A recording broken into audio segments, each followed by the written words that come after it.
কুমার শানুর জীবনে ধেয়ে এলো মহা বিপত্তি। এবার কি করবেন গায়ক? 3 সন্তানের মায়ের বিরুদ্ধে মামলা। প্রাক্তন স্ত্রীর কাছে শানুর দাবি করা ক্ষতিপূরণের অঙ্ক 50 কোটি টাকার নোটিশ।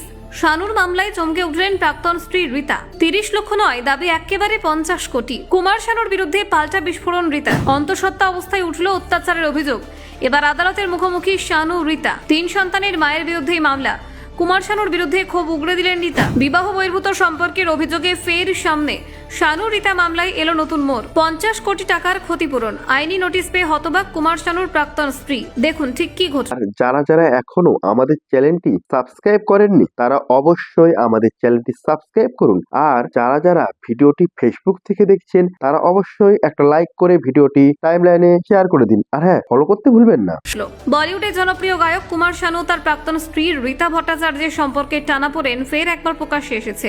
দীর্ঘদিন নীরব থাকার পর সাম্প্রতিক এক সাক্ষাৎকারে রীতা যেসব অভিযোগ তুলেছেন তা ঘিরে নতুন করে বিতর্ক দানা বেঁধেছে। অন্তঃসত্ত্বা অবস্থায় তার উপর মানসিক ও শারীরিক অত্যাচারের অভিযোগ সামনে আসতেই বিষয়টি ঘিরে শোরগোল শুরু হয়।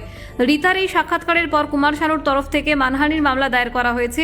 গায়কের দাবি, তার মন্তব্যে তার সামাজিক এবং পেশাগত ভাবমূর্তি মারাত্মকভাবে ক্ষতিগ্রস্ত হয়েছে। সেই কারণে আইনি পথে হাঁটার সিদ্ধান্ত নিয়েছেন তিনি।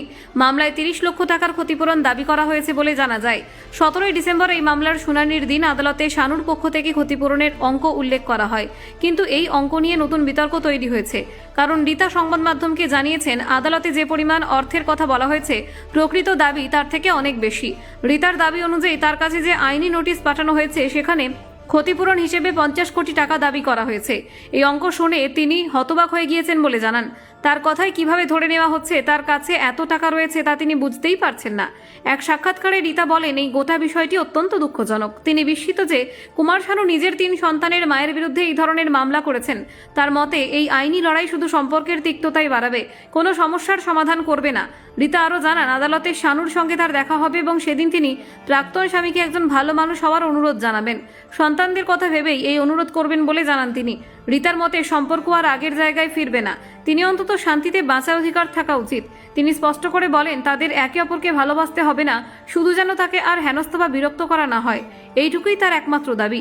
সন্তানদের মানসিক শান্তির জন্য এই বিষয়টি অত্যন্ত গুরুত্বপূর্ণ বলে মনে করেন রীতা।